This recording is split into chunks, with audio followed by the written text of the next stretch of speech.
amatwi mubwire nshuti muvandimwe ibanga ry'ubuzima ubuzima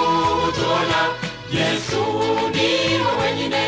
ushobora kutwereka ibanga ry'ubuzima Yesu niwe buzima ibanga ry'ubuzima Yesu niwe buzima ibanga ry'ubuzima ibanga ry'ubuzima ibanga ry'ubuzima Yesu Kristo umucunguzi ibanga ry'ubuzima ibanga ry'ubuzima ibanga ry'ubuzima Yesu niwe buzima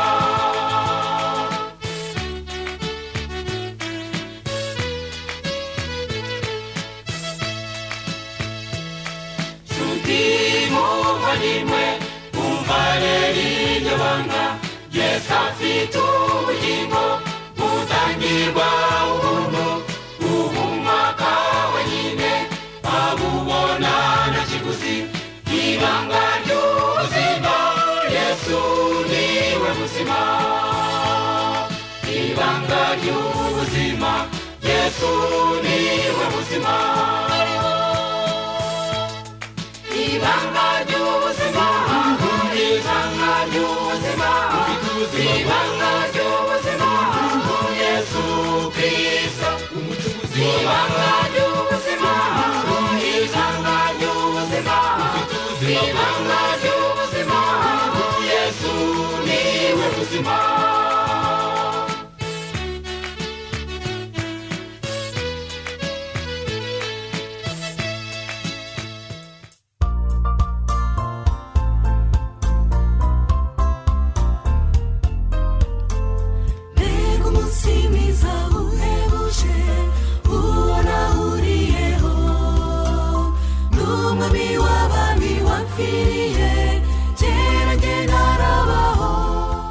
kubaho niwe uwo ninde ni umuganga utibeshya ku ndwara kandi akaba umuti w'indwara zose ubwo yatuganaga nta bumuga yadusigiye yasize atubohoye ingoyi zose kubaho niwe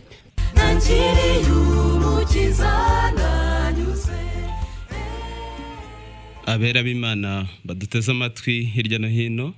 turabaramukije bagubwe neza kuri mikoro za radio ubuntu butangaje mu kiganiro no kubaho niwe mukaba muri kumwe na Kajigije Eugene ndetse na Modeste Nzayisenga ariko turi kumwe n'umuvandimwe Gilbert hariya mu mfuruka za radio ndabashuhuje yemwe nawe turamuramukije Kasiyani ari ku buhanga bw'ibyuma nagize ngo bamwibagiwe ego Kajigije rero biranejeje ngira ngo wowe ni n'ubwa mbere duhuriye ahangaha byatunejeje cyane ariko urabize ko muri Kristo tumaranye ya muri Kristo turi umwe rega n'utu tuzu tuba dutuma tudahura ariko ubundi turahorana reka rero dushimire Imana duhurije ahangaha n'ubundi kandi ishimwe iteka ryose n'ubundi tukaba tubwira abantu yuko n'ubundi turi muri gahunda yo gusubiza ibibazo nkuko twagize gahunda yo kwiga igitabo cyo kuvanwa mu Misiri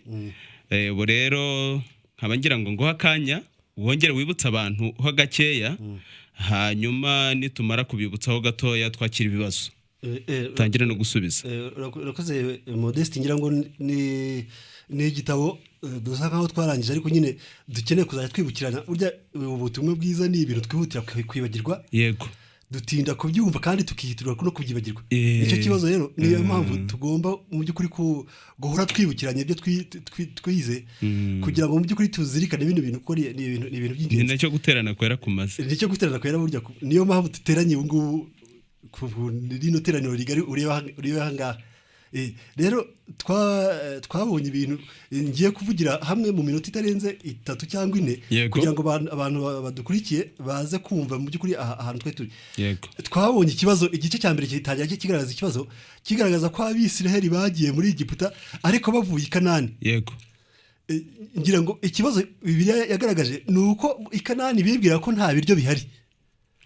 noneho bajya kubishakira muri Egiputa ariko birangira bapfuye kandi Imana ishaka uburyo bwo kubagarura i Kanani ariko abagiye mu Egiputa si bo bagarutse i Kanani ntabwo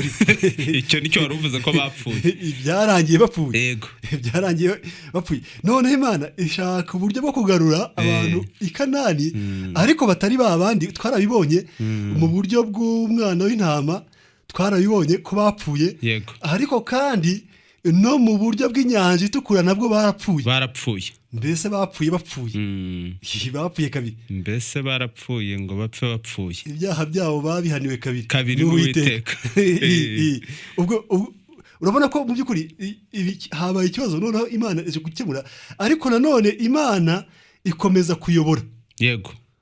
iyo nzira yose uhereye muri Egiputa ukagenda kugera i Kanani ni Imana yari iyoboye mu kuvuga ngo ubuyobozi n'ubundi bwari ubw'Imana twarayibonye mu buryo yayoboraga mu nkingi y'igicu yego nijoro hanyuma ari umuriro ku manywa kikaba ari igicu ku manywa kikaba igicu yego kikaba igicu inkingi nimugoroba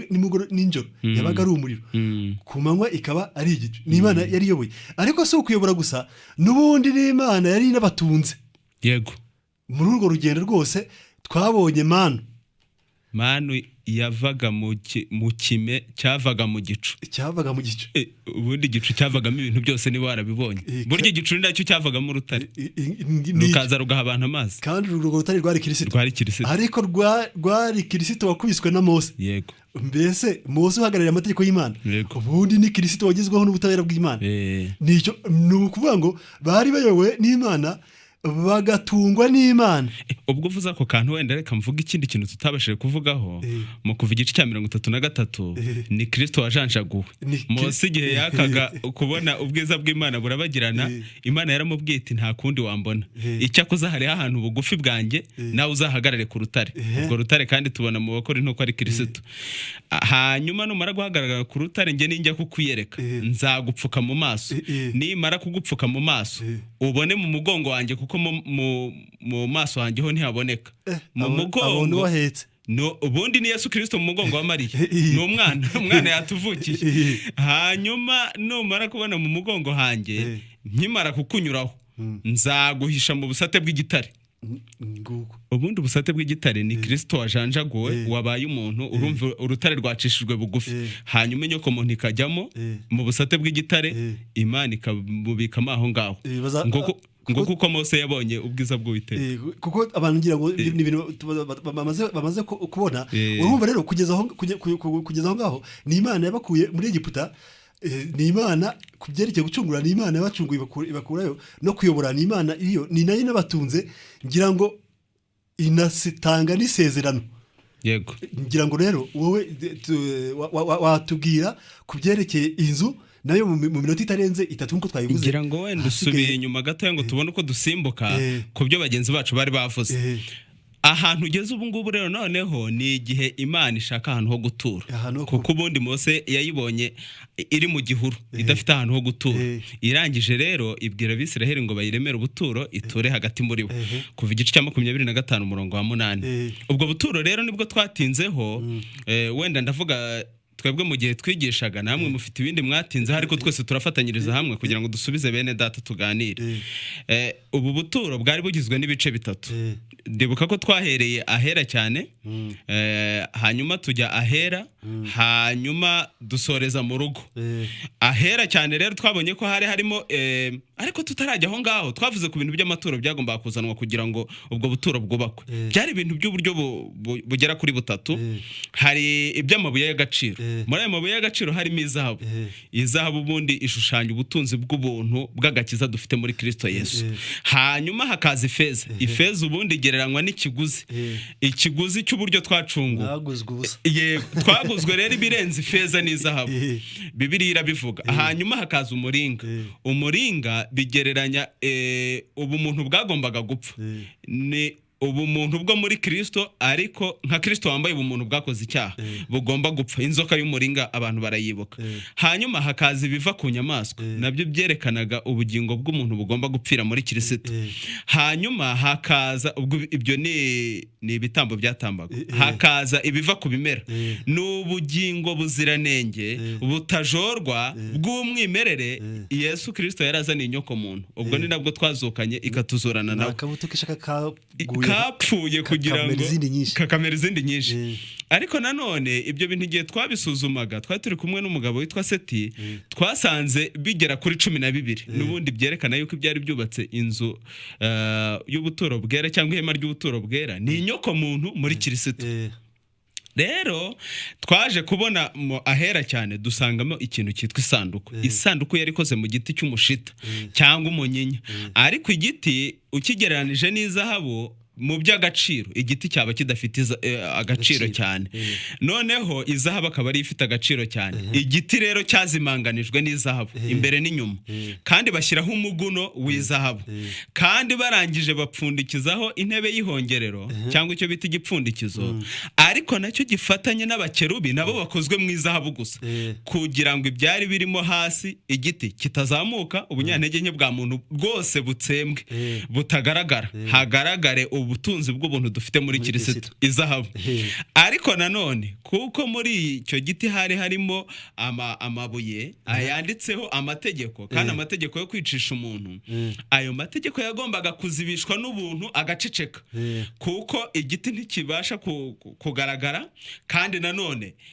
nta mategeko ntari buzamuka. Hari igipfundikizo gitsikamiwe n'ubwiza bw'Imana, abakerubaho Imana yari yicaye, kandi nanone nibishaka kuzamuka hafi aho haba haminjagiwe amaraso no kubakerubi, ku buryo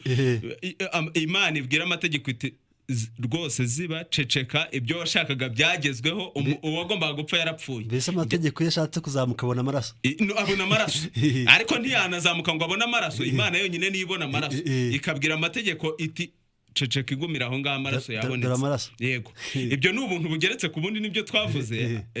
Abakerubi bari hejuru y'igipfundikizo. Noneho hari harimo n'inkoni ya Aroni, harimo n'urwabye rwa manu. Urwabye rwa manu ni uko ubutunzi bwo kumenya agakiza dufite muri Kristo tubugendana mu nzabya z'ibumba. Hanyuma ariko hakabamo n'inkoni. Inkoni nayo n'ubwo ubwo butunzi tubumenya bugatuma amategeko atatugenga, ariko inkoni nayo ibera amategeko igihamya, kuko icyambere ni ya nkoni yari yumye, ariko nanone ikaza kugaragara yashibutse, yaneza imbuto. Ni ukuvuga ngo amategeko ahita abona inkoni yumye n'ubumuntu bwapfuye, ariko nanone akabona yuko nyuma y'ubumuntu bwapfuye hari ubumuntu bweza imbuto, bwashibutse kandi buguwe neza. Ibyo binagendana n'igitereko cy'amatabaza cyari kiri ahera ubwo twasohotse mu mwenda ukingirije. Hanyuma hakaba hari igitereko cy'amatabaza kiri ahera gifite amashami 3, ubwo na 6, hagati hakabamo irindi shami ry'igiti nyine, ubwo bikaba 7. Ubumuntu bukaba buruzuye muri Kristo. Ayo mashami 3 ubundi hirya no hino twasanze yuko ari ubumuntu, ari Yesu Kristo wambaye umuntu. Nk'igitereko cy'amatabaza, Yesu niwe tabaza ry'ukuri. Hanyuma tukaza nk'amashami n'ubundi amurikirwa nawe, ariko amashami yeza imbuto muri Kristo. Ayo mashami kandi ariho amatara akamurika ku meza y'imitsima, tukarya tumurikiwe. Yego, tukarya tumurikiwe. Ndagira ngo wenda ibi bintu twe kubitindaho, ahubwo duha abantu umwanya batangire babaze ibibazo. Batangire babaze, urababwira umurongo wa telefoni ndetse n'ubutumwa bugufi. Yego, umurongo wa telefone ni 252 57 83 hanyuma message nayo ni 0750 28 89 23. Abadukurikiye bashobora gutangira guhamagara cyangwa kohereza ubutumwa.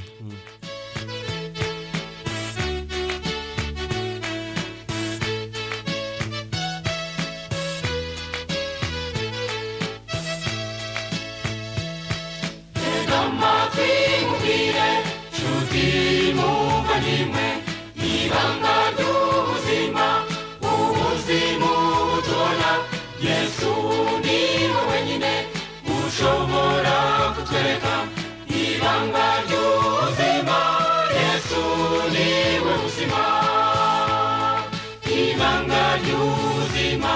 Yesu ni ry'ubuzima ibanga ry'ubuzima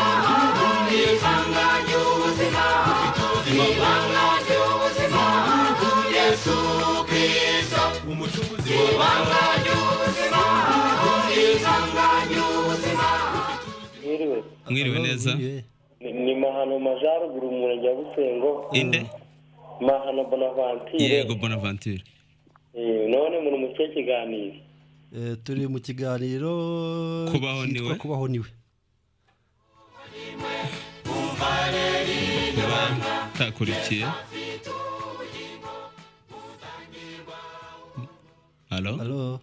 Halo we amakuru ki namahoro muraho mwabera mwe uraho mutagatifu urinde urahagana he nitwa Diogene ndi Musanze ibiganiro byanyu biradufasha cyane none twababazaga mbese muzongera kudushiraho ikiganiro mpaka ryari bibuka kigeze kubaho kubavuga butumwa bose bakorera ku buntu butangaje ivuga butumwa ryose rihavugirwa haba kubaho niwe haba kira kiganiro cy'umusaza pastori n'abandi gutyo nabarama ikiganiro cye n'icyabanikora ibyo biganiro byose ndibuka higeze kuba ikiganiro mpaka wenda reka tugusubize mu ncamake ibyo bintu nabyo bizagira igihe cyabyo ariko ubu twari turimo dusubiza ibibazo bijyanye n'ibyigisho tumaze igihe twiga byo mu kuva yego ndibaza ko ibyo bintu Kasiyane n'ubundi azabikora nk'uko yabikoze bikaza mu gihe cyabyo icyo kiganiro turagikeneye yego kugira ngo ubutumwa bwiza bugere ku muntu wese kandi yumve icyo bugambiriye yego rakoze hari message muraho nshoboza byose na Kristo umpa imbaraga none adushoboza ibiki yaranje iryo somo ryaranje kwisubiza ni byose urumva oya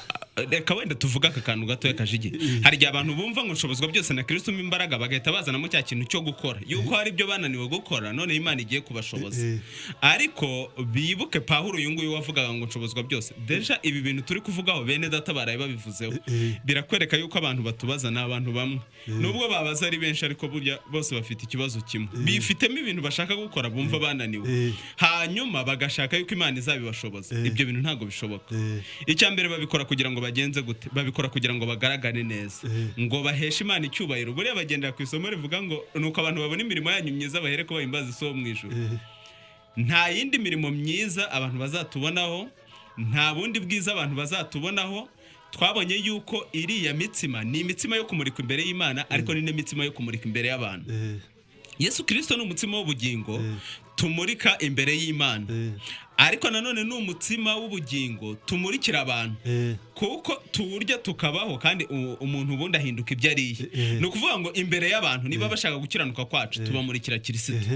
rero niba abantu bashaka umuntu washoboye ibintu byose nibamushakira muri Kristo niyo mpamvu Pawulo avuga ati nzi umuntu wo muri Kristo iyo avuga rero ngo nshobozwa byose na Kristo umpa imbaraga ubundi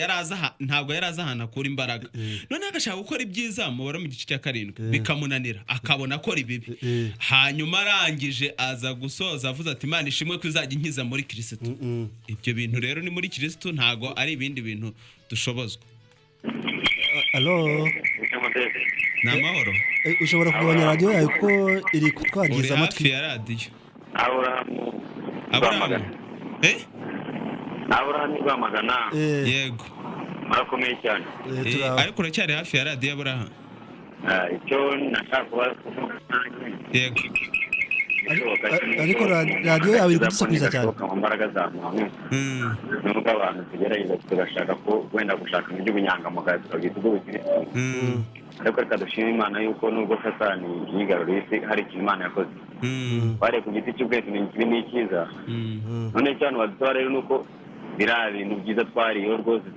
hari wenda bariyo barya ibibi abandi barya ibyiza ibyo niko mbitekereza noneho ko wariyo ibyiza bakarya ibibi kandi sosiyete irasaba yuko umuntu kubyo akora yakora ibyiza gukora ibyo sosiyete ishinzwe gusa nicyo sosiyete ishobora noneho akajya yasabye kubitekerezaho yego akarangira byamunaniye urakoze cyane ariko buriya abantu baramutse bumvise yuko icyaha ari icy'abantu bareke bamenyeshikanisha ikibi n'ikiza burya byazahora yuko bakamenya ko ikive mu mubiri cyose ari icyaha aho Yesu abwiye Nikodemo kive mu mubiri cyose ni mu mubiri. Numva rero abantu bakwiye kwanga gusobanukirwa icyaha icyo ari cyo kurusha ibindi byose kuko n'ubundi impamvu cyose icyaha nicyo Kristo cyacu gikora badukora maze gutandukana verb to be na verb to do. Ni inyunganizi atanga icyo ari kuvuga ni uko icyaha ari cyo twabaye atari icyo dukora. Ati mwiriwe mwabera mwe ntabwo nivuga izina munsobanurire ku itegeko rya 4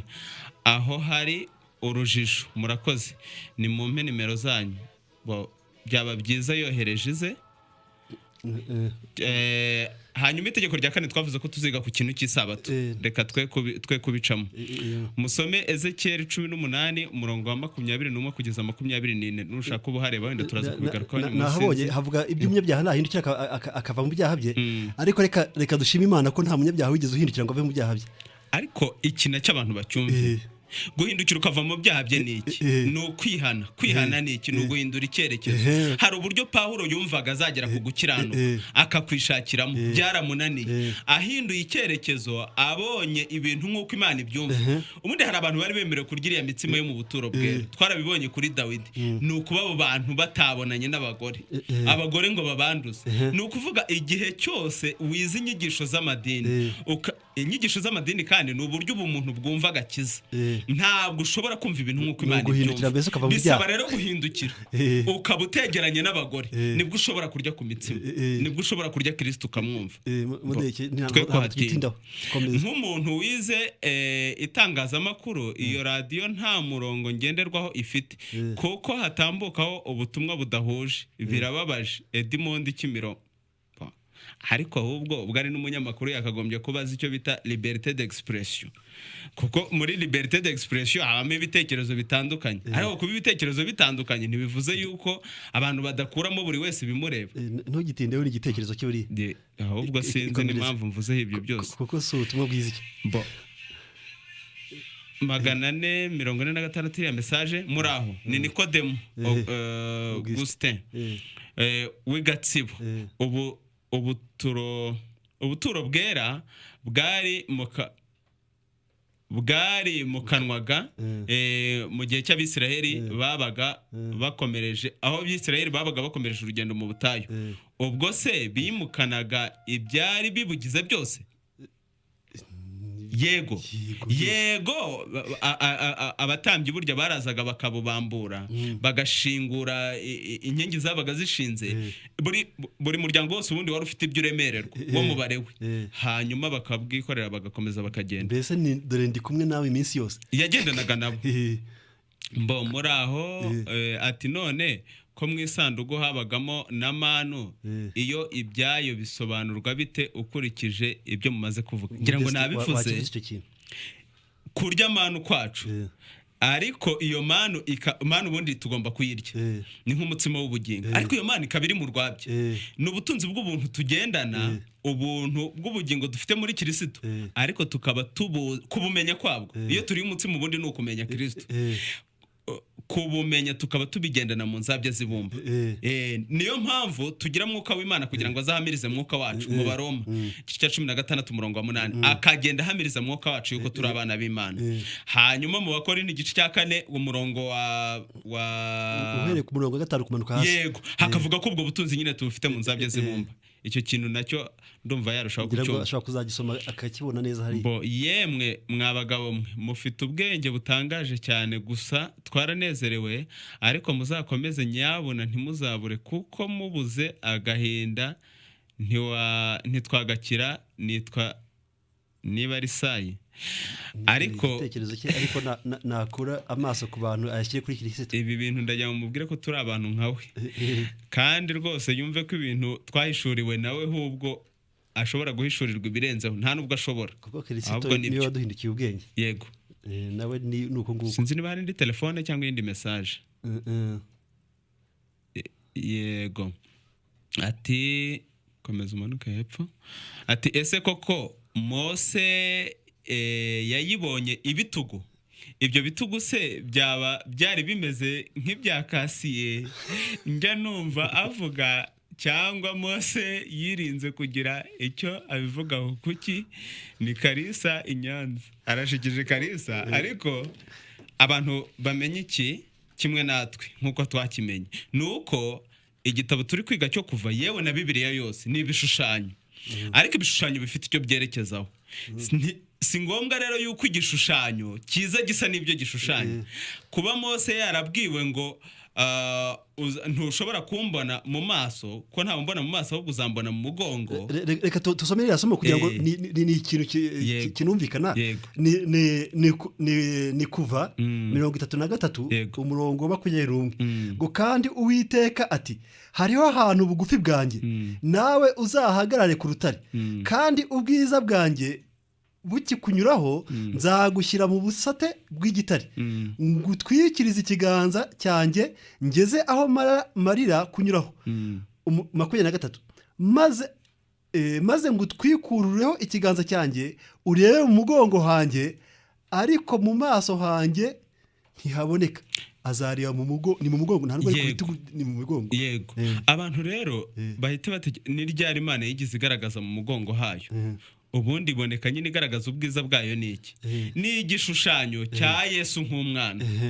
Ni igishushanyo cy'umwana uhetswe mu mugongo. Ubwo ni Yesu mu bwana bwe. Ni ukuvuka kwa Yesu. Duhawe umugisha umwana yatuvukiye. Halo? Halo?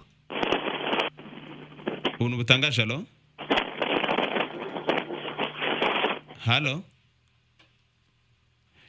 Ese koko mwiriwe, Yesu naza azagororera abantu bose, kuki azita ku bikorwa byacu no ku magambo tuvuga? arashaka ko bazamuhembera ibyo yakoze. Kajigija niyo mpamvu buri gihe aho ubutumwa bwiza butangajwe hose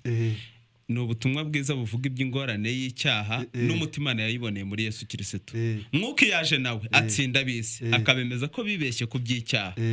ko bibeshye ku byo gukiranuka, kandi bakibeshya no ku by'urubanza. Niba abantu baribeshye ku by'icyaha aricyo baharanira gutsinda, nuba babaza ibi byose birirwa barwana n'ibyaha.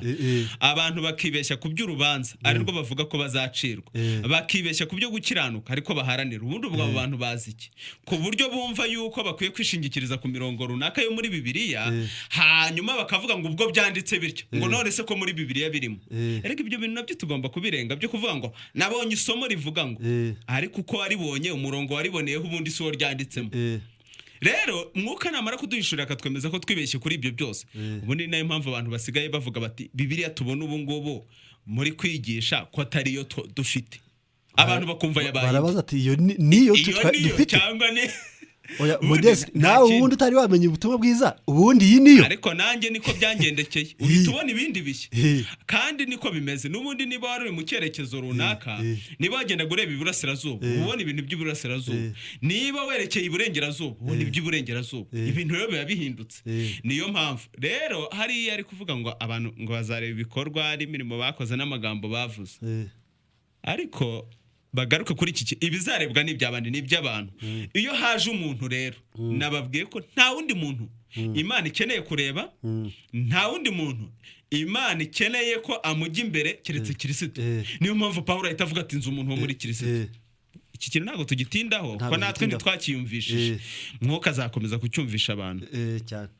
Mwiriwe, ese ko kuba twaragiriwe ubuntu biduha kuba ragiriwe ubuntu biduha uburenganzira bwo gukora ibyaha? None iyo dukoze icyaha tugaragara dute mu maso y'Imana?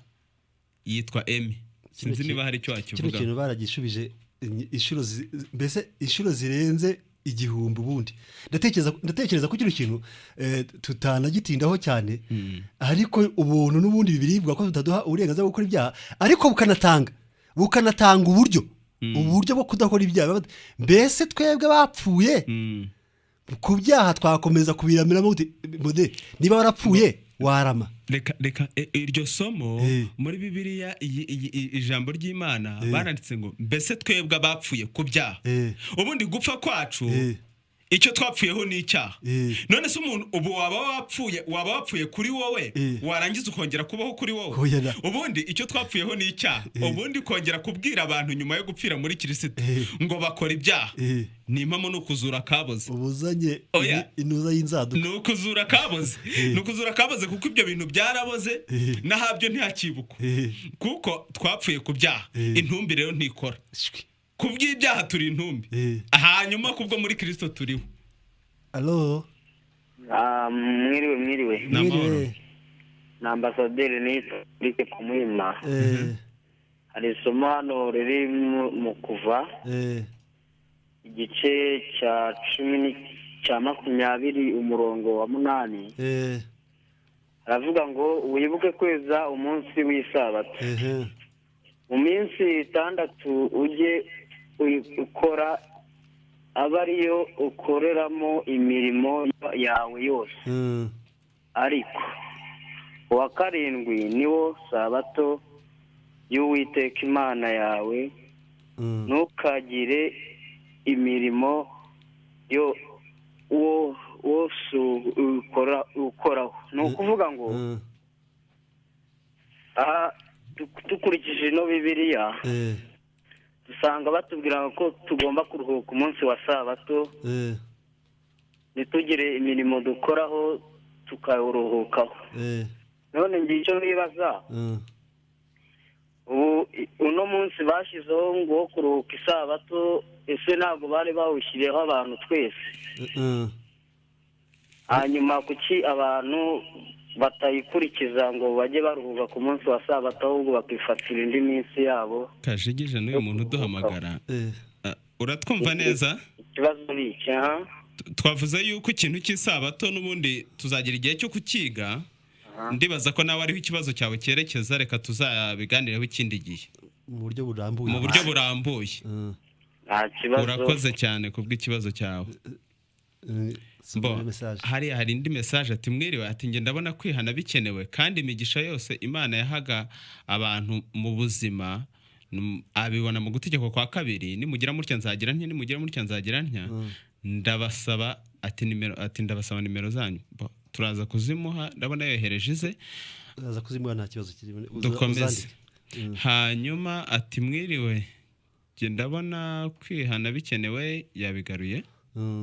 kuki Mose yakubise urutare kandi urwo rutare rwari Yesu hari icyo bapfaga niba atari byo se kuki Mose atarazi icyo ari gukora Kalisa ni Modeste ndategeka ko ikintu navuze yego twabonye uburyo urutare rukubiswe ko havuyemo amazi yego amazi rwose akamara inyota bivovotaga bari bayabuze ubu Mose yarahagarariye ubundi amategeko y'Imana amategeko ahagarariye utabera nuvuga ngo Kristo ubundi yagomba gukubitwa n'ubutabera bw'Imana hasigaye hakavamo amazi abivovota tugahita kudushira inyota yego ariko n'ikindi na Mose nk'umuntu atari nk'amategeko yagaragaye nk'utizera icyo kintu rero bamenye uko yagihaniwe kuko yapfuye atageze i Kanani habintu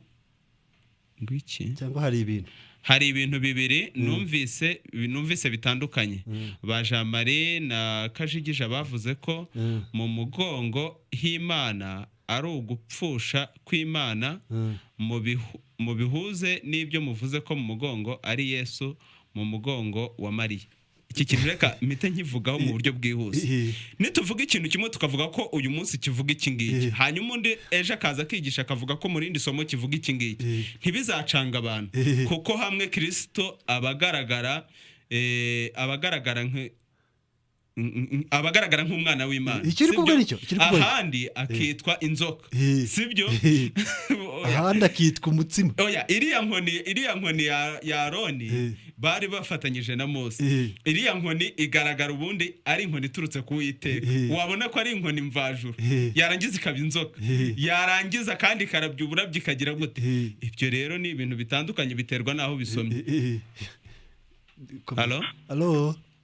Allo oui ngareranye uraho mutagatifu we ukomere cyane nabashatse nababuze none ndababonye ratubonye rwose natwe twakumvise Nashaka kuvuga ku muntu waraye abajije ngo ibijyanye no gusenga. Avuga ko umuntu yasengera undi. Aha Yesu hano muri Matayo 28 umurongo wa 30. Yaravuze ngo ndi kumwe namwe kugeza ku mperuka y'isi. Buri wese bari kumwe rero si ngombwa ko umuntu asengera undi. Ikindi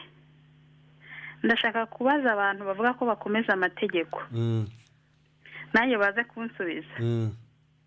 Hano mu Bagalatiya ibice 5 umurongo wa 4 havuga ko abatwarwa n'amategeko batandukanijwe na Kristo. Nkunda kumva bavuga ko Kristo ngo abashoboza kuyakomeza. Yarabananiye ariko niba ijambo rivuze ngo batandukanijwe na Kristo. Aba bakomeza bahuriye hehe? Kuko ndabona ibintu bitandukanye. Ni nko kubona umugezi inkombe yo hakurya niyo hakuno bidashobora guhura. Nangwa nabyo bihuzwa n'amazi. Bihuzwa n'amazi ariko ubwabyo ntibishobora kwambuka ngo bifatane. Ni ukuvuga ngo rero bansubize bambwira uburyo Kristo abakomeza ayo mategeko kandi ijambo ry'Imana rivuga ko batandukanijwe na Kristo. Bansobanurire bambwire aho bahurira nayo ngo yabakomereje. Uzanye debanziza. Ubwo barakumva bari buze bari bugusubize ufite inyunganizi ari buze ko yitanga. Mfite ikindi. Abantu bavuga ngo kwizera hari warahamagara avuga ngo ibyo mwigisha ngo byemera 80%. Ngo ariko ngo kwizera.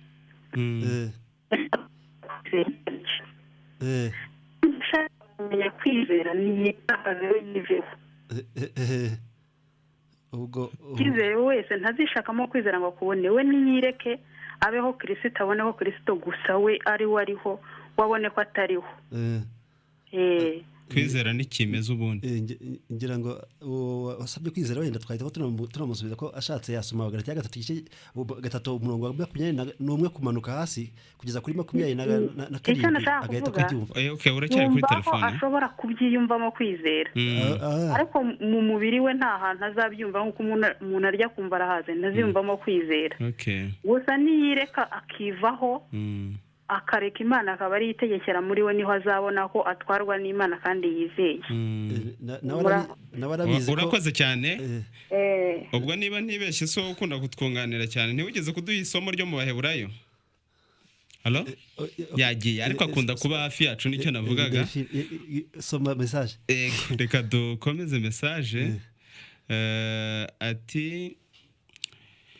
Munyaneza Etienne ndi mu Gahunga abapasitoro ko basiga iwabo kandi bakorera Imana ntibakwiye kurya amaturo mu mpe nimero ya Rama na Kasiye iyanjye ubwo Rama na Kasiye bazabireba. Wenda bakwandikiye ariko icyo ndatekereza biriya ni ibya Kasiye nanuze. Muraho munsobanurire icyaha ni iki umuntu akora icyaha ati Yuda umugambanyi azarimbuka urubanza ruzacirwa rw'imirimo y'abantu mu ijuru n'urwiki ni Rafiki. Ariko se nakibonye icyo ngicyo urumva arimo arabaza ibya Yuda niba azarimbuka. Rero ubu nuko utazi ko aba avuga Yuda ariko nawe yivuga ukundi kuntu mu bundi buryo wenda ajya amera nka Yuda ashaka kwerekana ko hari abantu wenda bazarimbuka n'iki ariko kajigija n'abaduteza amatwi babyumve. Igihe Yesu yatumaga abigishwa be yarababwiye ati nahawe ubutware mu ijuru no mu isi mugene mutangaza ubwo butware mwigisha abantu ubutumwa bwiza. Rero ibintu byo kurimbuka naga ari byo twahamagariwe kwigisha abantu. Abumva bafite umuhamagaro wo kwigisha abantu kurimbuka rwose bazabibigisha ariko icyo duhamagariwe no kwigisha abantu ubutumwa bwiza hanyuma ibyo bazarimbuka ubwo abantu babitegereze. Hari ikintu yavuze gusa hariya hejuru ngo ko abapasitoro basiga ingo zabo ngo bakagenda bakagira ariko sinzi niba banazisiga bakajya gukorera Imana ngo ntibakwiye ahubwo modeste bakagombye niba kwenda ndatekereza ko n'amaradiyo bayatega amatwi yumva bakagombye kudutelefona akatubwira ari uhe murimo wakorera Imana. Ntekereza ko umurimo Imana yari ifite Yesu yawukoze akawurangiza. Ariko hari Yohana 17 ubundi biriya bintu nicyerekana yuko ari ubuhakanyi bukomeye. Abapasitoro ubwo abavuze reka ubwo mbitume mbavugaho kuko yanditse muri message ubundi abapasitoro ngo nibo bitwa abarewe muri iki gihe, ariko ahubwo Bibiliya ivuga abarewe cyangwa nta nubwo ivuga abarewe, ahubwo ivuga ubwoko bw'abatambyi. Ubwoko bw'abatambyi ivuga ko ari inyoko muntu yose, sibyo? Iyo mu byahishuwe umwana w'intama afungura igitabo cyari cyananiranye, bavuga ngo reka dusome iryo somo igice cya 5 ndibaza. Ariko abaririmbyi abamarayika baririmba bavuga ngo Imana ishimwe kubera yuko uwo ngo umwana w'intama ubashije gufungura igitabo, ngo kuko ari we wabashije kubumbura igitabo, kandi ngo ari we wacunguriye Imana abantu bo mu mahanga yose, hanyuma akabahindurira kuba bera n'abatambyi, kandi bazabaho iteka ryose. Urumva n'abantu bo mu mahanga yose n'amoko yose n'indimi zose ni nabo abandi bagomba kubwirwa ubutumwa bwiza, n'abantu bo ku isi yose. Mbese muri Kristo abantu bo ku isi yose babaye abera n'abatambyi, kandi bazahoraho iteka ryose. Noneho buretse wumve rero inarige y'abantu, agatsiko k'abantu runaka kakaza kakishyira hariya kati nitwe batambyi. Urumva inarige muri rubanda, mbese mwebwe muri rubanda. Ni nayo mpamvu Bibiliya ibita abajura. Ibi bintu ntago ari ugukabye. Bibiliya ikabita abajura kubera yuko icyambere bafata ibigenewe inyoko muntu yose bakabyiha, ariko nabwo ntibabyiha nk'iby'Imana yatanze, ahubwo biha ibindi. Mbese bakigira abahuza, bisa naho ari abahuza hagati y'Imana na y'Imana n'abantu, kandi nta muhuza ukiri hagati y'Imana n'abantu. Ishwi tubasha no kwigererayo. Ni ukuvuga ngo ikindi, niba bitwaje ikintu ngo ko cyanditse muri Bibiliya, nibakore ibintu byose byanditswe nk'uko byanditswe, nk'uko inshingano y'abari yari imeze, nibabikore byose. Icyo akoze niba batabikoze byose, bemere ku amagambo Pawulo avuga ko utabikoze byose yemere kuba ikivume. Ariko rwose reka tunabahumuriza ko Yesu yahindutse ikivume ku bwacu. Yavuze ngo basiga ibyabo, ngo basiga imiryango yabo n'iki bakagenda. Impamvu Imana yahaye abarewe icya 10, uretse ko ba Jonathan banabigarutseho cyane ibintu twe kubitindaho,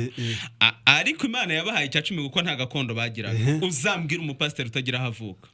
buriyo ku buryo ugiye waba utabona yo gakondo. Oya, ahubwo atubwire niba yitwa umurewe. Abarewe nta nubwo babyigiraga, abapasiteri barabyigira. Abarewe barabivukanaga. Muri Kristo twavukanye ahubwo kuba abatambyi. Ibintu twe kubitindaho ni amatiku gusa. Abantu basabye ko tubibutsa nimero ya SMS, reka nongere nyibutse 0750 28 89 23. Noneho hari indi SMS ati muraho munsobanurire icyaha ni iki. Biriya twabivuzeho ko muvuga ngo ntacyo twakora ngo dukizwe iyo Abisirayeli batemera gusiga amaraso, ubwo bari gukizwa? Ngo iyo Abisirayeli batemera gusiga amaraso, ubwo bari gukizwa? Oya, none se ubundi bakijwe ko bayasize. Ubundi nicyo avuze hariya bakijwe kuko bayasize, ku buryo iyo batemera kuyasiga batari gukira. Kandi wenda nushaka umwumva ukuntu, kubera yuko ubundi abatarasize amaraso nyine ngo bemere icyo Imana yavuze baragiye. Ariko ikibazo kirimo hariya so gusiga amaraso cyangwa kutayasiga, nuko emera icyo Imana yavuze. Ubundi kuko twemeye icyo Imana yavuze bituma tunayizera. Ukavuga ngo ubwo ari Imana yabivuze nubwo ntabisobanukiwe. Ubu nibyo nta kuntu abantu bari kumva ngo haraza marayika murimbuzi, hanyuma ukabwirwa ngo ubaga umwana w'intama usiga amaraso ku nkomanizo z'imiryango wigire mu kinge, ntacyo uri bubi. Ibyo bintu sinzi ni wapfa kubyizera. Nako reka ne gukoresha kwizera kuko hari n'igihe abantu batabyumva. Sinzi ni wapfa kubyemera. Abisirayeli bari ku nyanja kubabwira ngo muhagarare mwirebere ibitangaza Imana iri bubakorera. Inyuma hari ingabo za Farao, impande n'impande hari imisozi badashobora kurira, hanyuma imbere hari inyanja, hanyuma ukabwira ngo mwihagararire. Ubwo umuntu yavuga ngo ubundi ngo iyo badahagarara ngo ubwo bari gukira. Hari n'ikindi kibazo rero ntago kiri ku cyo umuntu yakora, ahubwo kiri ku cyo Imana yakoze, noneho ukacyumva ukumva uranyuzwe. Hari n'ikindi Modeste kugira ngo n'umuntu niba yarakurikiye neza twiga biriya bintu, ntabwo amaraso ubundi ntago yarabereyeho kwerekana ko mbese barusimbutse, ahubwo cyari ikimenyetso ko bapfuye. Yego, kuko bana abanyabyaha bari muri Egiputa, bari bapfuye none si ntumbi yakora iki ni nayo mpamvu inzu yari ikinze nta n'igikoma hanyuma Imana ikanyuraho ikigendera arumva rero yuko bitandukanye none ngo ni ariko di mwari muzi ko imwogo hari abera bakunda ubutumwa bwiza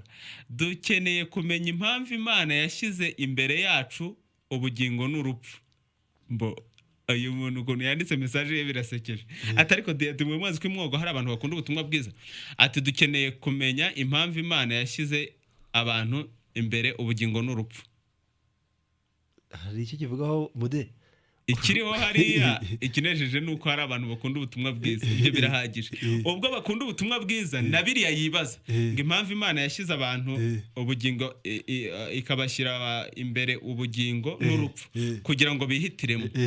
ubundi abantu nibaza kureba ubwo twise igitabo cyo kuva kandi igitabo cyo kuva n'ibishushanyo byerekana ikibazo cy'inyoko muntu n'uburyo yakijijwe muri Kristo ubundi barasanga nyuma yo kuva mu Egiputa nta mahitamo ubwoko buvuye mu Egiputa burapfa nako nta ubwagiye mu Egiputa burapfa hanyuma ubuvuyeyo bugikanani niko bigenda ubundi urupfu rwamizwe no kunesha ku buryo ibintu byo guhitamo urupfu cyangwa ubugingo nta biriho wenda ni ibintu tutari bwinjiremo cyane ariko abantu bazarushaho kubyumva ikimenyimenye twe ko twabyumvishe turi ibiki turi abantu bamwe kinejeje nuko akunda ubutumwa bwiza ndabaza abadive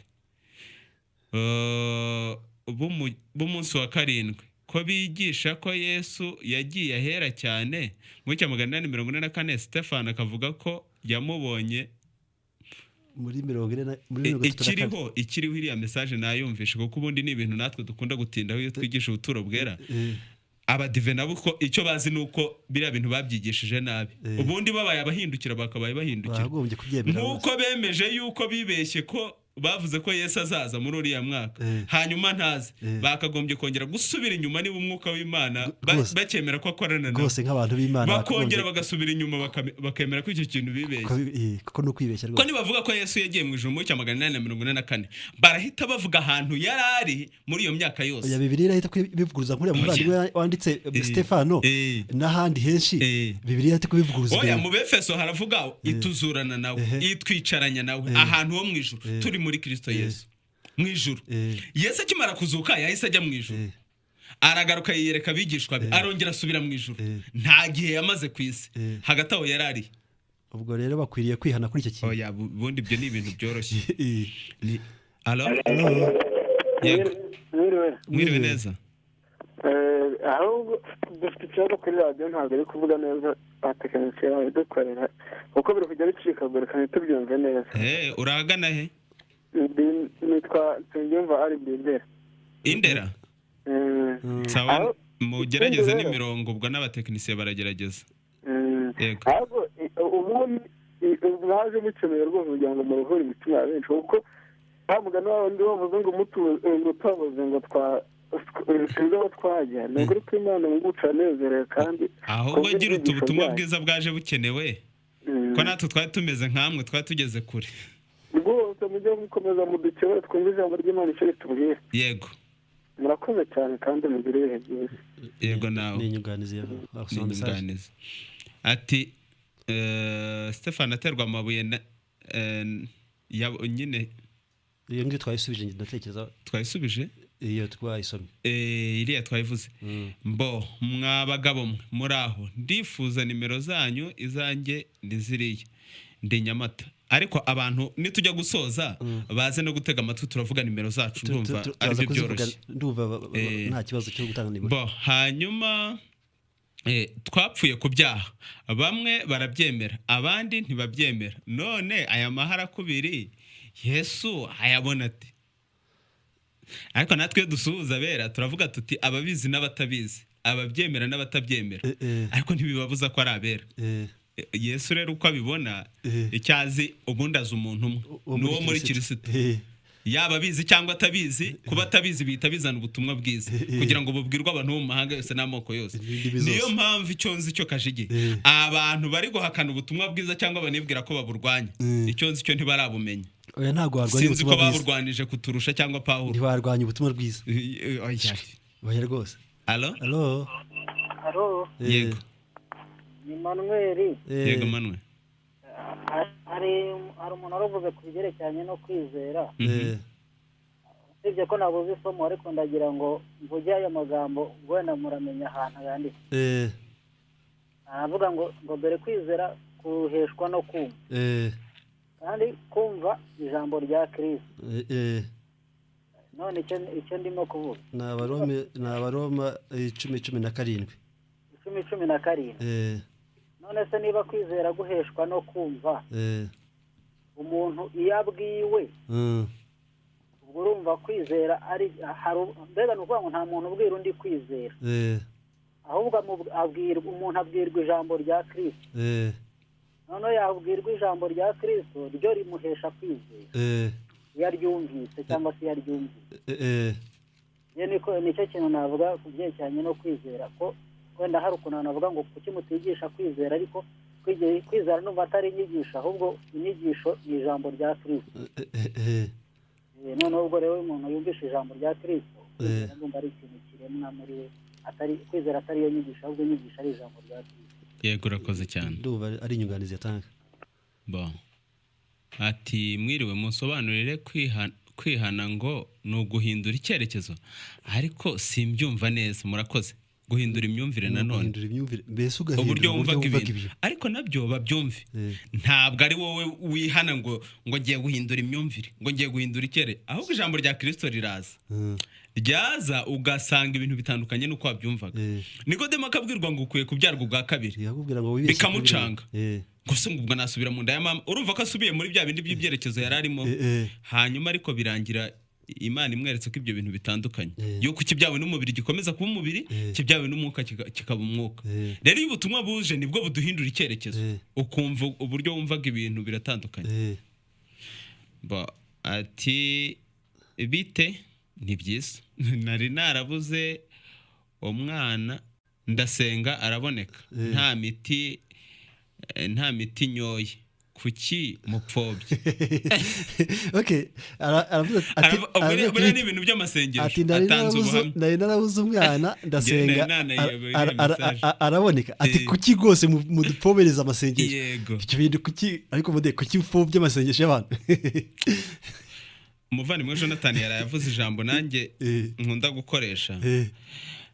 ubundi amasengesho y'abantu ntabwo ari ay'umwuka ahubwo n'ay'ubwenge n'ubugingo ni uburyo bwo guturisha ubugingo bw'abantu n'amarangamutima yabo kugira ngo bumve ko baruhutse nta kindi abantu bazi iby'ubuzima bwo mu mutwe ibyo bintu babizi neza mbese ubundi hari ukuntu uba uremerewe kajigija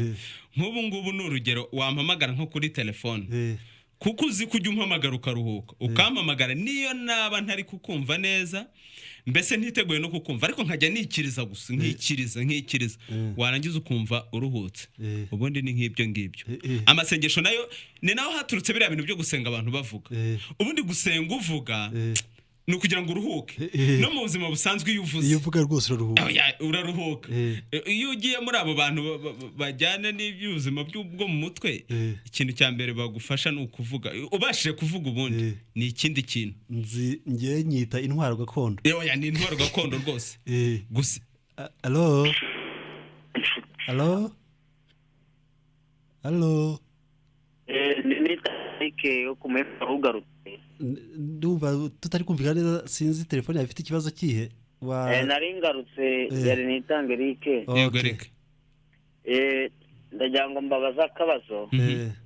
mureba satani ajya dushuka mu isi ese ko ashuka umuntu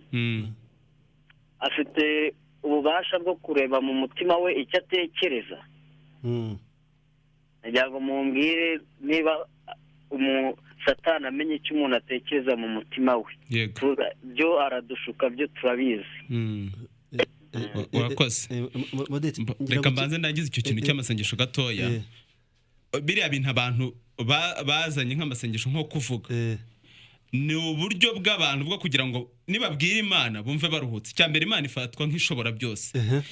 noneho rero ubwiye umuntu uzi ko ashobora byose no muri ubu buzima hanyuma nawe kandi ukaba uzi ko ikibazo cyawe cyakiriye n'igikemuka niyo atakigizemo uruhare uzavuga ngo niwe wagikemuye ubundi nuko bigenda ariko abantu bakwiye kumenya yuko ibyiza n'ibibi duhura nabyo muri iyi si ubundi duhura nabyo kubw'icyaha niyo mpamvu uyu muntu ubwo ari gushimira Imana ko yabonye umwana ariko abe yiteguye ku rundi ruhande ubundi ubwo arimo arakoma urusyo ahita akoma n'ingasire ku rundi ruhande hanyuma ahereza umwanya abandi bantu babuze abana bagaye Imana. Ndatekereza ubundi niba hari ubupagani bundi bubi bushoboka nubwo gutanga ubuhamya yuko ufite umwana hari uwashaje akarinda apfa adafite umwana atamubonye ubundi ubwo nibwo bupagani bugaragara ubundi kuvuga ibyo bintu imbere y'abantu ngo urashima Imana n'ubugizi bwa nabi ugatanga ubuhamya uvuga ngo twari muri tagisi hanyuma abantu bose barapfa ni ngewe wabashije kurokoka umva Imana igira amaboko so ubundi ubwira yagira nta nayigira ubu gipfobeje kuko iyo bigira amaboko ubundi yari gukiza abantu bose iyo ako kamana kabaga kagayitse cyane kaba kagayitse niba ari uko ngoko Imana imeze ariko ndagira ngo mbwire abantu yuko hari ibintu Imana itivangamo rwose ibyo bintu ni amatakaragasi yo muri iyi si yazanywe n'ingorane y'icyaha ibibi n'ibyiza duhura nabyo muri iyi si ni ibintu byazanywe n'ingorane y'icyaha ariko ikintu Imana yishingiye ikanagikemura ni ikintu cy'agakiza ako ngako rero ko ntigakorwaho nuko wabyaye cyangwa utabyaye kandi nitunavuga gutyo abantu ntibagire ngo wenda ntidusenga twe dusengera mu kuri no mu mwuka ni muri Kristo ariko abantu ubwo nyine abantu bazakenera no kumva icyo gusenga ari cyo ntago ari ibyo ngibyo Kashigije yashaka kuvuga yuko nta muntu ubaho udasenga kuko abantu bose basengera mu kuri no mu mwuka ni ibyo ngibyo oya nta muntu ubaho udasenga witonde Gilbert icyo kintu ntabwo ko tucyumvikana ariko umuntu ushobora kuba utavuga amagambo ahubwo imisengere y'abantu nayo iratandukanye nimuvuga ibyo bintu muvuga ko imisengere y'abantu itandukanye kuko ubundi abasengera mu kuri no mu mwuka ahubwo nibo basenga ariko abandi bavuga ibindi bintu ntazi ibyo ari byo burya ntibasenga ariko nta muntu ukeneye gutera intambwe kugira ngo ajye asenga mu kuri no mu mwuka ahubwo abantu bose basenga mu kuri no mu mwuka kuko ni muri Kristo bareka intwaro gakondo zabo bitwaje turiya tugambo babwira Imana ni intwaro gakondo ziri ntago zishobora ubundi abantu bakeneye kuvumbura ko basenga isengesho ry'ukuri muri Kristo Yesu bakaceceka amagambo nibyo ushobora gusoma message tukikomereza kuvuga nyumvishe neza wenda kugira ngo nkomeze na message nuko ubundi iyo tumenye icyo turi cyo muri Kristo icyo Imana yatugize cyo muri Kristo amagambo arashira tugaceceka tukajya twakira ibyo Imana itubwira ahubwo abantu bazabona ko bakwiye guceceka mu gihe basenga menshi baba bafite igihe gitoya bagasenga magufi ngo senga magufi dore abana barasinzira ibyo bintu odesoma message ese Mose mu gukubita urutare bigatuma atagera i Kanani byari misiyo y'Imana iyo agerayo byari kugenda bite Kalisa rwose ibibazo bye ariko icyo twabonye gifite icyo kitwigisha icyo tutabonye nta nicyo kitwigisha tumva tutakwirwa tugerayo ikintu numvise se Modeste ubundi nyine Mose yarahagarariye amategeko ariko wari uzi ko mu bugingo bushya dufite muri Kristo Yesu amategeko atakitugenga ahubwo tugiye mu itegeko ry'umwuka wo muri Kristo nta n'amategeko aba mu bundi mu bugingo bushya dufite muri Kristo kandi ikindi Gilbert ngira ngo anacyumve Mose yarahagarariye amategeko ariko n'ubundi bibiri ntabwo iherera gusa Mose bundi yarahagarariye Kristo muzabona rwa kabiri rwa igice cya 10 ndatekereza ko bose babatirijwe muri Mose urabona ko n'ubundi Mose n'ubundi agaruka anahagarariye Kristo n'ubundi Kristo yagomba gupfana n'abantu biyo ngiyo nyine mu butayu bose bapfiriye ngiyo mureke ibintu muri basomere message iri hano mubeho turiho nyine rwose nawe baho mwene data muvuge ku isabato mwuka yarakoze kubabatura natwe ni vuba natwe abayisilamu twamenye ko Yesu yadupfiriye gute ariko idini rishyira ku ngoyi yashyizeho ututangaro twinshi atari ku idini rishyira ku ngoyi ni mu bihanize ntabwo twihanije Imana niyo ibyikorera ku bw'ubutumwa bwiza ubwo niba yarakimenye hari abandi 7,000 nabo bakimenye ntagire ikibazo afite abantu benshi batapfukamiye bari reka dusuhuza abera berejwe muri Kristo Yesu babarizwa mu idini y'abayisilamu yego Allo yego kumva ngo twese twapfiriye muri kristo ubwo nturi hafi ya ariko radiyo muvandi radiyo yawe gusakuza igeraho hirya gatoya gabanya n'abapfa batakiriye yesu nabo bazabona ijuru. abapfa batakiriye yesu yego nicyo kibazo cyawe muravuga ati ngo twese twapfiriye muri yesu yego abapfa noneho bakava mu mubiri batakiriye ubutumwa bwiza abo nabo bazabona ijuru.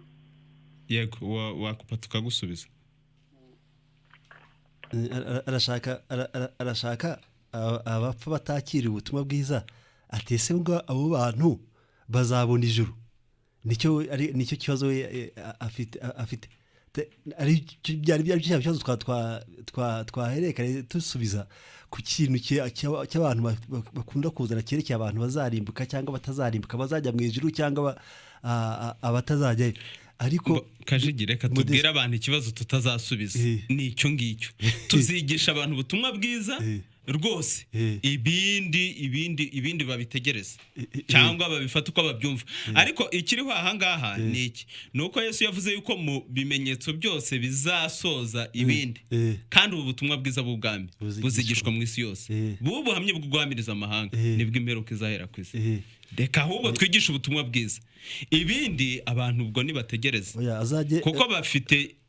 azagera mu gitabo cya Zakariya azasanga hari abantu bazabaza Yesu batigeze bumva ibya Yesu bazaba bahari babaza ati mbese izo nkovu bundi wazikuye hehe aho bantu bigeze bumva ibyo bintu azababwira ko yazikuye mu nzu y'umukunzi we kose ntagire impungenge kuri uriya mwene data rero allo kuri uriya mwene data watubwiraga yuko ari umusilamu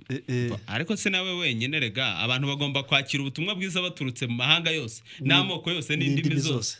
biriya by'amadini by'ubundi ni amatakaragasi yo mu isi ntazi aho yaturutse hanyuma icyo ari gusaba yuko twazigisha ku isabato byo rwose twabivuze kuva kera tuzagira umwanya Kajigi twigisha ku isabato mu byisho tujya tugira aha sinzi igihe bizabera ariko tuzigisha ku kintu cy'isabato rwose kimwe n'icya 10 n'amaturo kandi nzi ko Kajigi ibyo bintu biraryoshye bikabije reka dukomeze ati ni mu mpe nimero za radiyo nimero za radiyo ni 252 57 83 38 252 57 83 38 niba hari umuntu uri kuri telefone turamwakira. Allo muraho neza muraho bitwina kondo yego ashaka kubaza akenshi nagiye numva nyine bino biganiro muke bitangira ngiraho ibibazo ariko wenda ntibyakunda ko mbabaza hari ibibazo nashaka kubabaza iyo muvuze inyoko muntu muvuze abantu bose muri rusange yego kandi mutangira mwerekanye ko ikanani ari muri Kristo yego ariko mukerekana ko nanone hari abantu bagomba kwirukanwa ikanani yego ikibazo cya mbere abo bantu bagomba kwirukanwa muri Kristo niba ikanani mwavugaga ari muri Kristo yego kandi mukerekana ko sinzi wenda ikindi ndaza no kukibaza mukerekana ko nyine hari abantu bagomba kwirukanwa ikanani kugira ngo Yesu bajye muri Kristo nibaza nimba inyoko muntu yose ubwo n'abandi birukanwe muri Kristo ko birukanwaga ikanani Uwiteka yategekaga bise ko birukana ikanani babaga birukanwa muri Kristo wenda nabaza ikindi mukaza kubisubiriza rimwe nta kibazo ikindi cya kabiri ubwo busobanuro nk'ubwo ngubwo mwaravugaga ngo amoko aya yose ari ikanani bamwe ngo ni abanyamusozi ngo bivuze gutya n'ibindi no mu kanya hari ibindi mwavugaga by'izahabu na ifeza n'ibindi hamwe ufite ukuntu mubivuga ubwo busobanuro mu busoma muri Bibiliya mu bukura he yego ikibazo cya gatatu Bibiliya yerekana kenshi icyo kwizera hano yego icyo kwizera cyo ubanza mutakinacyemera ariko noneho nkibaza ko Bibiliya yerekana ko ari abemeye n'abatamwemera bamaze gucirwaho iteka yego kandi rwose isomye birakurinda ugenda ku iherezo ntabwo twe tuzi abazarimuka si n'ibyacu kubireba yego ariko Bibiliya yerekana ko ku iherezo hazabaho n'amatsinda abiri kubera kimwe yerekana ko hari abantu bose ko iyo uvuze inyoko muntu yose uba uvuze abantu bose bari mu ijuru. Ese niba abantu bose bari mu ijuru ubundi twese kimwe bakwirwamo nigisha numva ibyo muze kubisubiza wenda nitubona umurongo turaza kugezanya musubize niba abantu barirukanwaga muri Kristo abandi bajyamo naho mukuru ubwo busobanuro niba n'abantu bose bari mu Kristo ubundi mwirwa mwigisha arya ni nashoje yirukanka wumva afite umubabaro ariko wamwumva kandi ntaruta abandi natwe imibabaro twarayigize ariko icya mbere yabajije ibibazo bigera kuri 3 hari ntitwabonye uburyo bwo kwandika ariko turabyibukiranya nitutanabyibuka rwose turi abantu yaza ko twibutsa ariko ntituraha ngo tunabe kamara yo gusubiza ibibazo byose icya mbere yabajije ati mwavuze ku gikanani kandi ngo muri Kanani ngo hashushanyaga muri Kirisito kandi hari abantu bagomba kwirukanwa Kanani arya moko ati none abaheti abahivi n'ibiki byose abarya bagomba kwirukanwa Kanani ubwo hari abantu bagomba kwirukanwa muri Kirisito icya kabiri ndagira ngo tubivuge tukibyuka tutaza kubyibagirwa ati se ibintu muvuga mugenda mugereranya ngo izahabu ngo ibiki byose ibyo bishushanyo mugenda mufite aho mubisoma muri Bibiliya ubundi twakoresheje Bibiliya kuri icyo ngicyo cyo ariko wenda twaza gutanga ibimenyetso kubw'abayuda bamwe basaba ibimenyetso hanyuma ikindi ashorejeho ni kubyo kwizera ngo ntitukikwemera reka wenda nsubiza ku cya Kanani hanyuma wenda uraza kuvuga ku bindi niba ufite icyo bivugaho nkuko nabivuze igishushanyo kimwe cyashoboraga gushushanya ibintu byinshi mbese nk'urugero tuvuge nk'ikira dufate ya nkoni kuko niyo nongeye kubona hafi mu kanya kamwe ikaba irimo gushushanya ikintu giturutse ku Mana Mose ahawe n'Uwiteka kugira ngo ajye cyifashisha ariko mu kandi kanya ukabona nanone kirimo gushushanya urupfu urumva ni inzoka kirashushanya Satani mu kanya kamwe ukabona ubundi abantu bacungurwa na Kirisito ariko wajya kubona ukabona Kirisito apfuye ari inzoka inzoka imanitse ku muringa kandi iriya nzoka ubundi igereranya Kirisito n'abantu ku buryo byabagoye kumva yuko iriya nzoka yaba ari Kirisito kubera ko ari inzoka ariko icyo ndashaka kugarukaho nuko Imana yashobora gukoresha ikintu kimwe ishaka gushushanya ibintu byinshi mu bihe bitandukanye Kanani rero yitwa Kanani nyine nko muri Kirisito ariko muri Kirisito Kanani nka Kanani igihugu bagomba kujyamo n'uburuhukiro bwo muri Kirisito tuzanabibona igihe tuzaba twiga ikintu cy'isabato ariko nanone Kanani nk'igomba kwirukanwamo andi mahanga yari arimo buhoro buhoro ubundi nubwo Imana yadushyize muri Kirisito ariko twabonye ko ubutunzi bwo kumenya ibyo tubugendana mu nzabya zibumba zimeneka izo nzabya zibumba zimeneka ni twebwe tukibona hano nk'ibishushanyo bya bwa buriri bene data bigeze kuvugaho Imana yakijije uwari waramugaye ariko irangije imutegeka kwikorera uburiri bwe ngo abugendane ni umubiri wacu tukigendana noneho rero mu mubiri wacu harimo imyumvire igiye itandukanye igenda navuga ivangira imeze nk'ibishingwe bigenda bisa n'ibyanduza iyo myumvire dufite ku bugingo buhoraho noneho rero iyo myumvire igenda ikurwamo buhoro buhoro ariko ubundi agakiza kacu muri Kristo ko karuzuye ntabwo rero bari ari abantu nk'abantu bagomba kwirukanwa Kanani ahubwo ni ibishushanyo by'imyumvire mibi ubundi bari abantu bagereranya ibyaha nanone by'imyumvire mibi igomba kugenda yirukanwa buhoro buhoro kuko ubundi niba yemera ko bari abantu bari abantu nk'abantu Imana igomba gushinjwa kurobanura ku butoni soko nta kuntu yakwirukana abantu ahantu hamwe ngo igire gute ihatuza abandi yego uko nukurobanura ku butoni abantu banabimenye kuko ubwo yahita kubaza ngo none se ubwo ngo Farawo ntago yabayeho nk'umwami ngo kandi bikamugendekera kuri yagapfa yabayeho aranapfa ariko rwose ntago ari urubanza kuri we ntago ari ikintu ntago ari ikibazo ahubwo nk'icyo yashushanyaga Farawo ni igikoresho cyiza cyane Imana yakoresha Farawo nk'icyo yashushanyaga ni ikibazo ariko Farawo nk'umuntu ubwe ku giti cye nta kibazo afite rero Imana yashimye gukoresha ibintu runaka rwose ibyari bidahumanye byita ibihumanye kugira ngo igire icyo yigisha ibyo bintu tuzabibona nitwiga igitabo cy'abarewe ni nako yagiye ifata abantu bamwe ikabitamo ko agomba gupfa kandi agapfa akanarimbuka ariko mu by'ukuri atarimbutse ndabona Gilbert hari icyo ashaka yego Gilbert kuvuga Ngewe nakomeze kunezezwa cyane n'iki gitabo nyine wa mugani uburyo ari amashusho agenda agaragaza neza iby'agakiza kacu ukuntu biteye bitewe nuko Modeste Nyama amaze kukivugaho bitewe nuko twagaragaje neza yuko ikanani ari muri Kristo umuntu ahita yibaza akavuga ati ariko se ko tureba ikanani Imana yohereza marayika wayo ngo yirukane y'amahanga kandi ikanafata n'abisirayeli nabi ikabajyana iberekeza nyine ikanani ubwo ntiri gufata bamwe kabakura muri Kristo abandi kabinjiza muri Kristo. Reka twumvikane ko ku ruhande rw'ikanani aho Imana ikura abanyakanani n'ubundi nkuko Modeste amaze kubivuga hahagarariye uburyo twebwe twakira ubutumwa bwiza kwirukana imyumvire yacu karande dusanganywe. Ibi bishingiye kuba Yesu Kristo we yivugira ngo gisomye muri Yohana igice cya 8 umurongo wa 32 ati muzamenye ukuri kandi uko kuzanyenza gute niko kuzababatura nyamara kandi 36 gatavuga ati umwana n'ababatura muzamubatuwe by'ukuri. Ndagiye kumbwira abantu ko kubaturwa n'ukuri kwacu ari ukumenya ubutumwa bwiza ariko Imana yibereye ku rugamba rwo kuvanaho inkamba zose n'imyumvire yacu karande n'ubundi yitambika kuryoherwa n'ubutumwa bwiza kugira ngo tubashe n'ubundi guturiza mu buntu Imana yatuboneye kubwo kwizera ariko ubundi ikanani twese tujya ni muri Kristo Yesu naho iby'Imana yirukana. Ubwo uvuze kuri icyo kintu Gilbert urakoze ubundi ubutumwa bwiza ubona ukuntu bugenda bukura butangira ari akabuto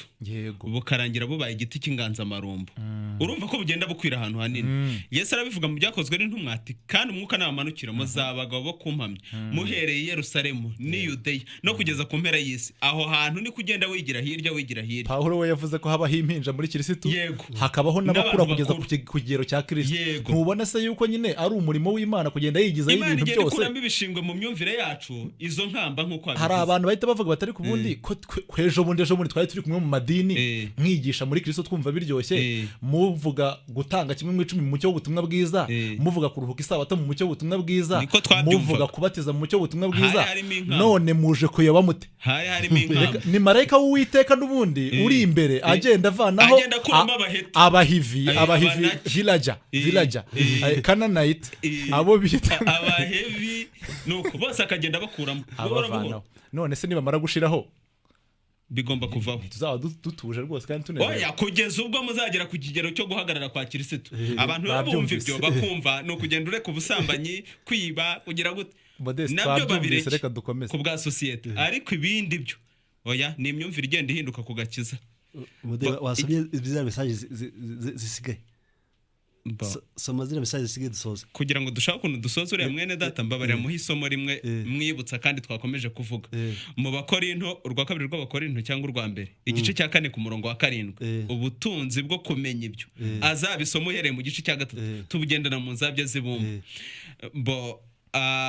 hanyuma araza kumva amasomo dukoresha tuvuga ibyiza habo n'ibiki byose niba ari ibya Bibiliya hanyuma iby'umuringa asome mu kubara igice cya 21 arabona inzoka y'umuringa n'urupfu rwacu muri Kristo. Noneho ikindi kintu yarabajije aravuga iby'abahivi n'abakanani uburyo twagiye tubona ubusobanuro bwabyo ntagire ngo wenda n'ubuvumbuzi bundi twakoze hano mpafite Bibiliya iri electronique bita e-sword anayikeneye yaza nkayimuha iyo bagiye bafata amagambo nyine y'igiheburayi n'ikigiriki amazina nyirizina electronique kugira abantu babyumve kuri machine iri kuri computer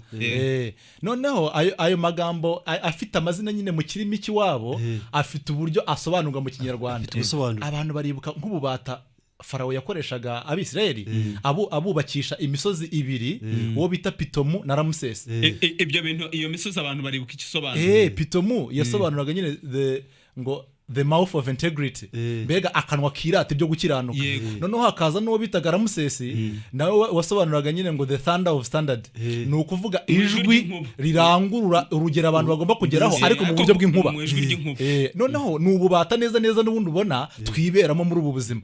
rero kuba twabasha gushyirwa mu ndimi twumva ari amazina ni ibintu biryoshye cyane. Katwihute kuri message aho naringeze Cassien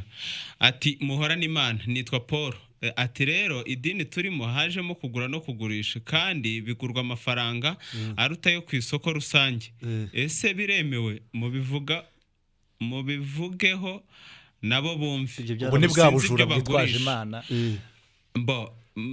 iriya message ubutumwa bwiza mu Rwanda bwatangiye ryari ahandi buvugwa ku isi ni hehe icyo kibazo iki kintu ndumva ntari bugishyire mu ntuza mu matariki ariko icyo nzi cyo nuko Imana yigaragariza abantu bahantu hose mu gihe cyose Modeste cyo wabasha gutangaza n'igihe wamenyeye ukuri ariko ntago igihe Imana yabikoreye ubundi se nge mpagarariye abanyarwanda bose bo ubutumwa bwiza mbo kwizera ni ingenzi. Yohana 6:47 n'abagaratiya ati ni fideli izi mironko muzisobanure ati izi ngero nyine muzisobanure iyo mirongo yashaka iyo mirongo ni mirongo yo kwizera ndatekereza nta mwanya n'umwanya wacu wanarangiye ariko mu by'ukuri ndatekereza ko icyo kintu abantu bakomeje kurwanaho no guhagararaho cyitwa kwizera uko umucyo uzakomeza kugenda umurika bazagenda barekura burya ngira ngo Modeste niba tunavuga kwizera ko twemera kwizera bashobora kugira ngo twemera kwizera nk'uko bakwemera twavuga ko nta ruhare rwo kwizera ruhari bakagira wenda ntabwo twemera no kwizera ngira ngo ni ibintu ntekereza ko ni ikintu mukagana azagenda asobanura izi message ati mwiriwe uwabajije ibya pasitoro mu musomero byakozwe n'intumwa 20:32-35 aze kwasoma kubashaka gukora ngo baziturwe no mu Baroma 11:35 ati murakoze ni Alexandre ati Yesu ashimwe mwanyibukije ahanditse ko amategeko agereranywa na Hagayi murakoze ni mu Bagaratiya igice cya 4 message isoza ati muraho mwaberamwe nanjye nanejejwe n'ikimana yadukoreye muri Kristo ubundi mbere najyaga nibaza icyo umuntu yakora ngo atazarimbuka nkakibura none aho numviye muri Kristo nibaza icyatubuza kujya mu ijuru nkakibura ntiwumva ahubwo ni Damiye Kimisagara natwe niko byatugendekeye natwe niko ubuhamya ubundi bubari bumwe noneho reka dusoze dutya hari abantu basabye inimero za telefoni reka tubahe inimero za telefoni ku buryo bitegure rwose ubwo ndumva tubateguje baze kubaza ni 0788 41 74 07 88 41 74 ubone Kajigija nta kibazo cy'izo nimero. Okay, Modeste 07 88 51 41 47 07 88 51 51 47 Bo tumva reka dushimire abantu bakomeze kudutega amatwi abakomeje kutwereka ku matelefone yacu agendanwa mba mbibona yuko badukurikiye abaduhamagaye Gilbert twabanye nawe wagiye utwunganira ntitwari tukwiteze turagushimiye Kasiyani ari ku buhanga bw'ibyuma nge nari Modeste Nzayisenga nanjye Kajigija Imana imbarizwa byakoze amahoro y'Imana yego na hejo dukomeza dusubiza ibibazo muramuke murakoze urukundo rw'Imana itanga umwana wayo urukundo rwa Yesu yitanga ku musaraba yanesheje Satani aduha umudendezo azagaruka ku isi ari umwami iteka ryose urukundo rw'Imana itanga umwana wayo urukundo rwa Yesu yitanga ku musaraba yanesheje Satani aduha umudendezo azagaruka ku isi ari umwami iteka ryose ibanga ry'ubuzima Yesu niwe buzima ibanga ry'ubuzima ibanga ry'ubuzima ibanga ry'ubuzima Yesu Kristo umucunguzi ibanga ry'ubuzima ibanga ry'ubuzima ibanga ry'ubuzima Yesu niwe buzima ibanga ry'ubuzima ibanga ry'ubuzima ibanga ry'ubuzima Yesu Kristo umucunguzi ibanga ry'ubuzima ibanga ry'ubuzima ibanga ry'ubuzima Yesu niwe buzima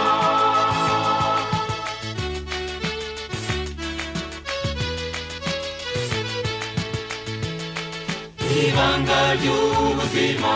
Yesu